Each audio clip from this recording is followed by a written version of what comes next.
करण के मौसा और मौसी में बहुत दिनों से अनबन चल रही थी। बात इतनी ज़्यादा बढ़ गई थी कि ये मामला कोर्ट तक पहुंच गया और दोनों का तलाक हो गया।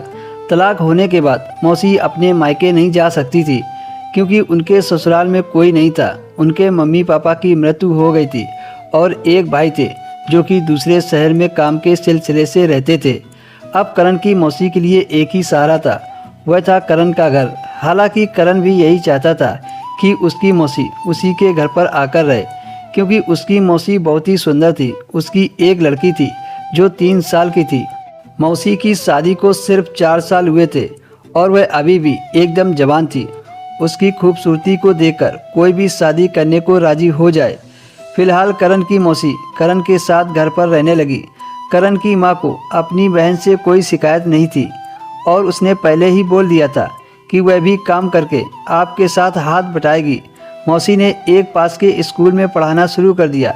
प्राइवेट स्कूल में ज़्यादा वेतन तो नहीं मिलता है, पर इतना तो था कि वह अपना और अपनी बेटी का खर्च चला सके।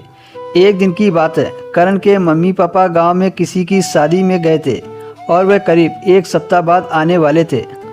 करण को कोई परेशानी नहीं थी क्योंकि खाना बनाने के लिए घर पर मौसी थी। करण कॉलेज की पढ़ाई के चलते वह अपनी मम्मी पापा के साथ गांव नहीं गया था। उसी दौरान करण की मौसी को रात में अचानक पता नहीं क्या हो गया और वह बेहोश हो गई।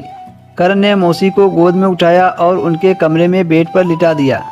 उसके बाद करण पास वाले डॉक्टर को लेकर आया। डॉक्टर ने देखा तो बताया कि बीपी की वजह से बेहोश हो गई थी।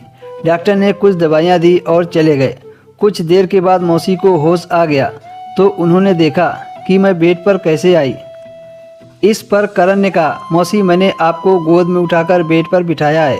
मौसी करण को इस तरह से देख रही थी कि मानो कोई प्रेमिका अपने प्रेमी को देख रही हो।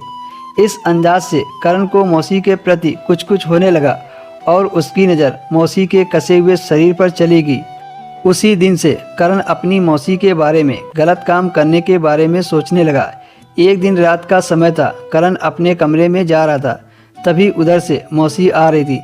अचानक से वह अपनी मौसी से टकराकर उन्हीं के ऊपर गिर गया और उसका हाथ उसके उबारों पर चला गया। तभी मौसी ने कहा, चाहिए कहा। फिर क्या था, करण भी इसी फिराक में था।